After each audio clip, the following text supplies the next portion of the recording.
all with the urban sound of pride, baby. Yes, we are. How all of my laughing hyenas doing? What is going on with my madam, our beehive, Barb, Stevens, Stevens, beautiful people, Flame S Navy, and of course my Macintosh kid. What is happening? It's going to be one of those shows today. You already know. I thank you all for having a wonderful weekend and getting back to me safely here at Club Chit Chat on We Are You Radio. We have a very special guest right at the top of the show. We have a very special guest that's going to join us, the one and only Malcolm Kenyatta. Malcolm!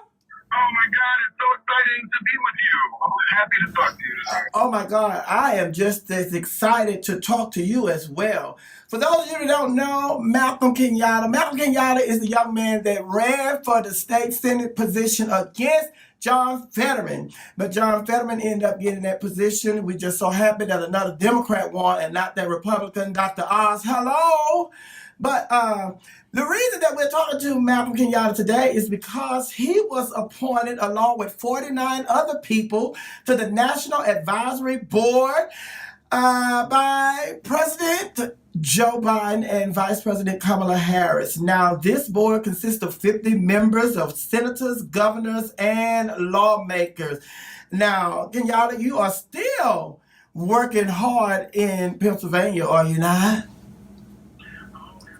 Oh, absolutely we are. And this is just such an exciting year because in the State House, first of all, we took the control of the State House, Democrats did, for the first time in over a decade. So that in and of itself was a major deal. But then we've used it to actually govern in a way, pass some bills that can make people's lives better. One of the important ones that we did was we passed a bill last week called the Fairness Act.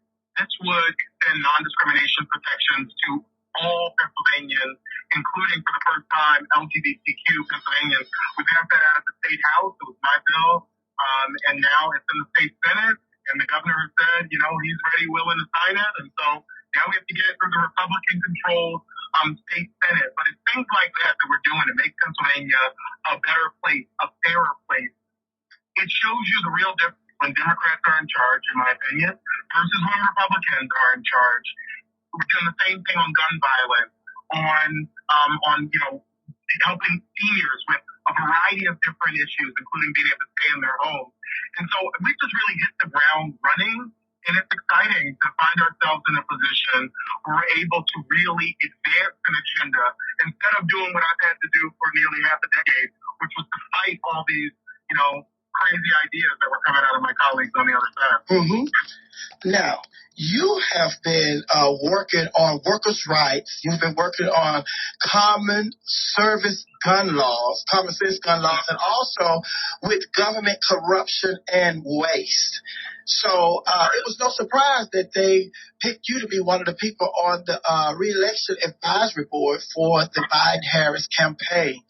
So what is it that you all are seeking from the voters when it comes to trying to get Biden and Harris reelected?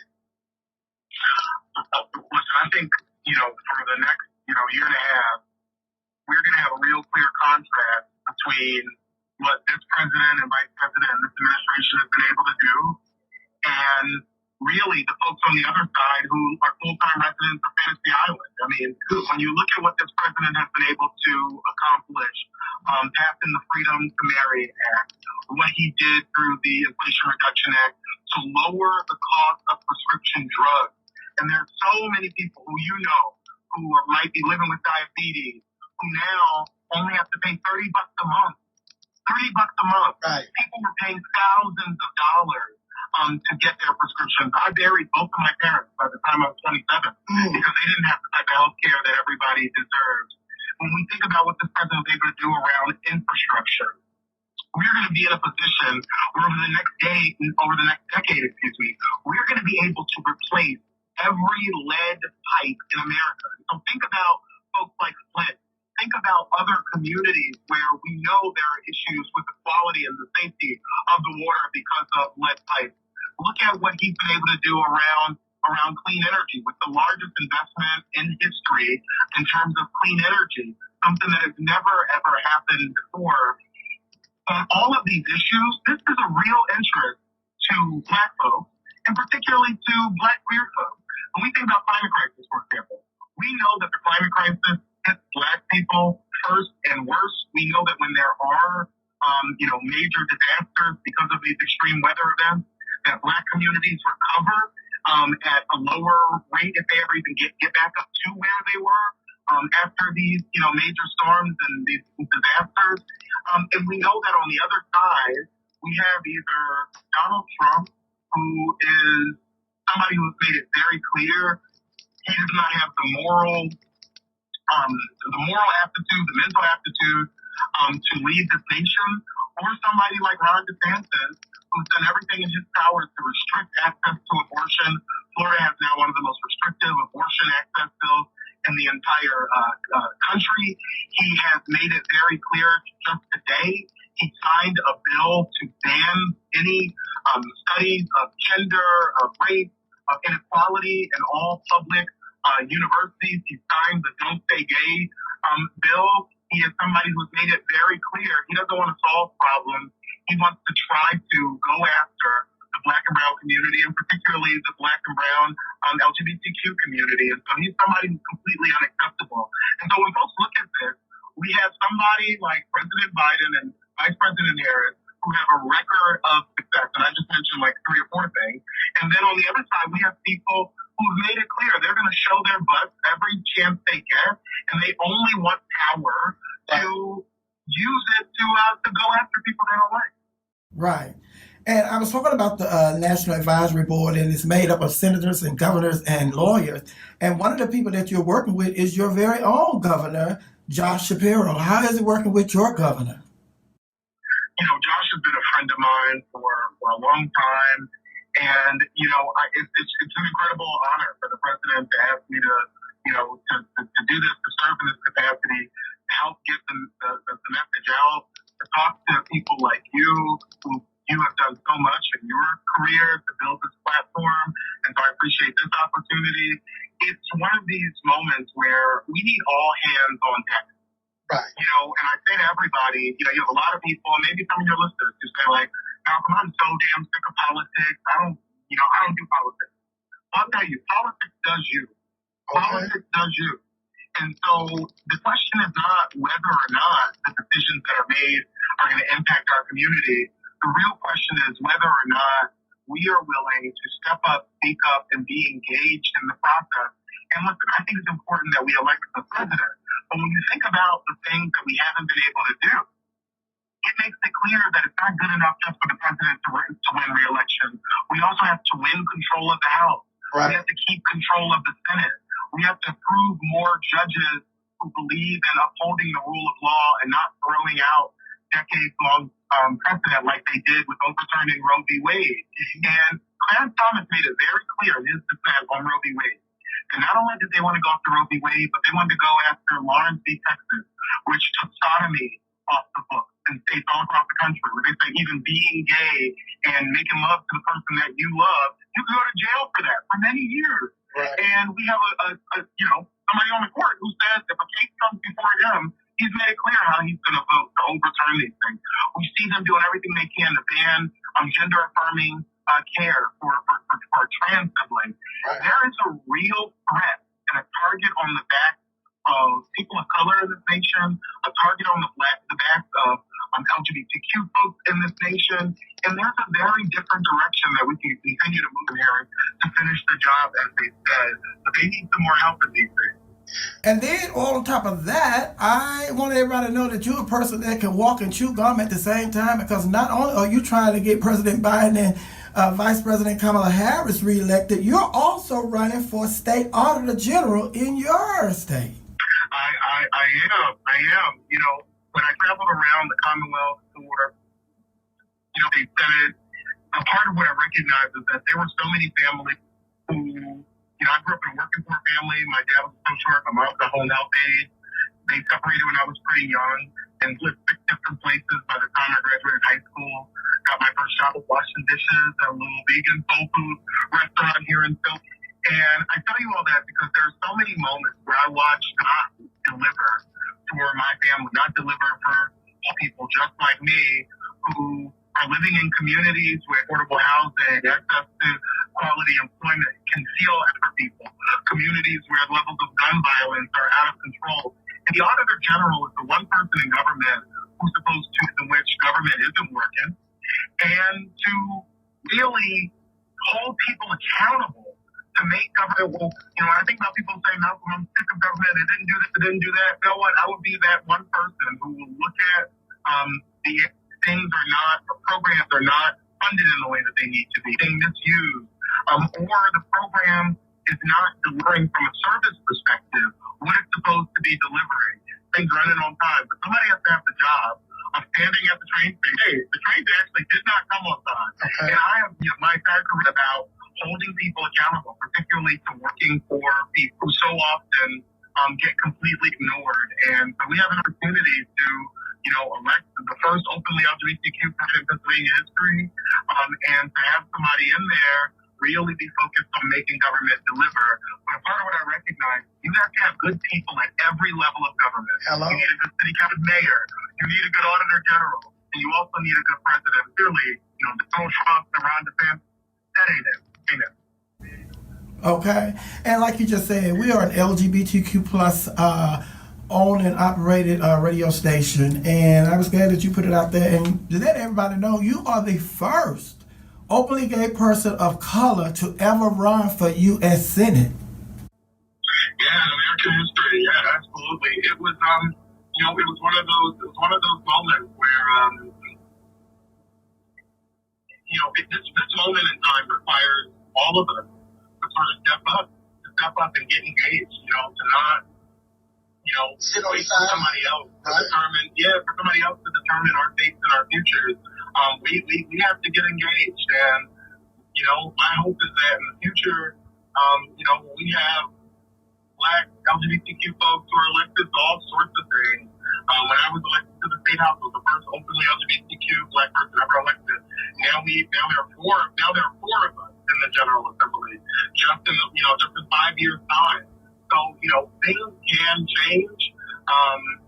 Barriers can be broken. But what it takes is, for people to be a little brave. And I'll tell you, bravery is really contagious.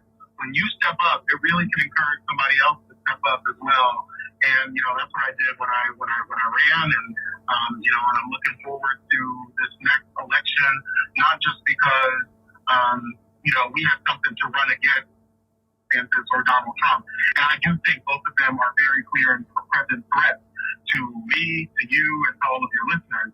But I also think that when you look at what the president and vice president have done, even like his, trying to cancel student loan debt. Right. Obviously the Supreme Court is holding that up.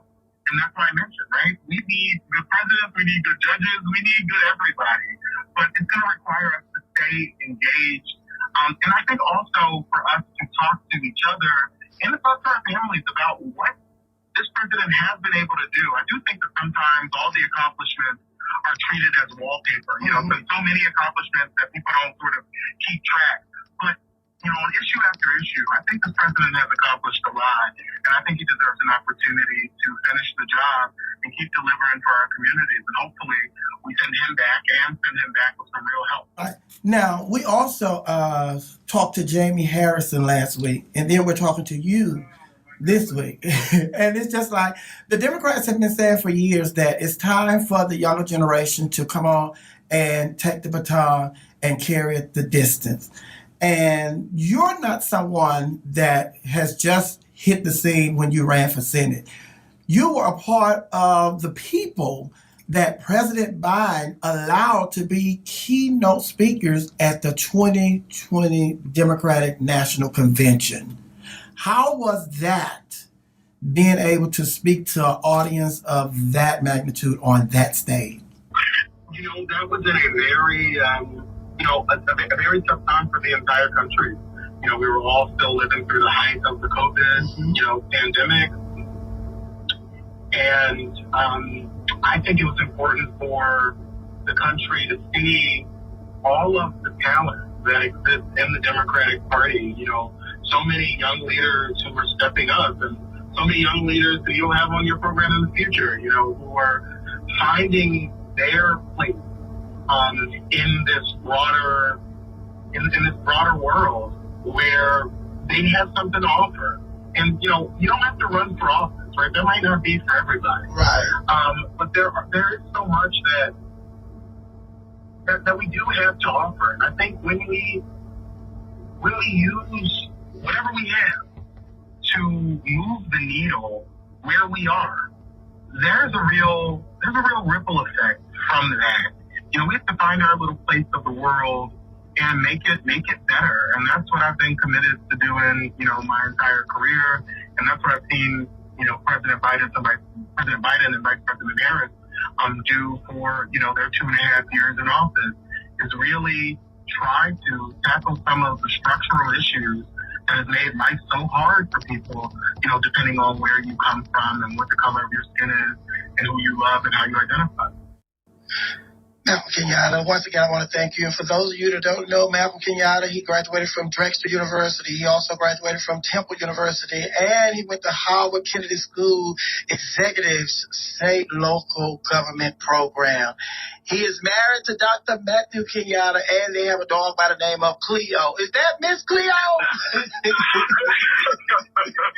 But to everybody that wants to get to know you more, they can go and check out the documentaries that you're a part of going forward. And Kenyatta, do not wait your turn. Is there anything else you want to say? Or how can people get in contact with you? Or how can people get, you know, to help, you know, donate towards this new advisory board that you all are a part of? So I would say, you know, folks want to follow me, they can go to @Malcolm Kenyatta on all social media platforms.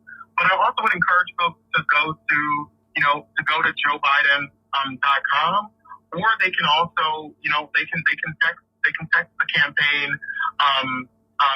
as well at 303.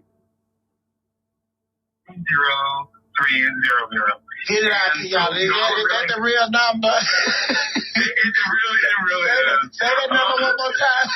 3033. 30330. So 30330. If they text that number, they can stay in touch with the campaign and begin to, you know, engage. Because you know, if I'll just repeat what I said. Listen, I want to beat the Republicans because I think they have bad ideas. But I'm excited to vote for Joe Biden and Kamala Harris because of what they've done for our community. And I think they deserve to be reelected in a resounding way. But also, if you needed any more encouragement, we do have some people on the other side who want to do everything they can to tear up our communities and to divide us up. And I think we can go in a markedly different direction. All right, Malcolm Kenyatta, he's in Pennsylvania. But if you ever need anything for us to put anything out for you, you know we are a streaming service, so we are a streaming radio. So we have listeners in Pennsylvania, so you give us a call and we'll get it out there to your listeners as well. Thank you so much. I appreciate you and look forward to talking to you again.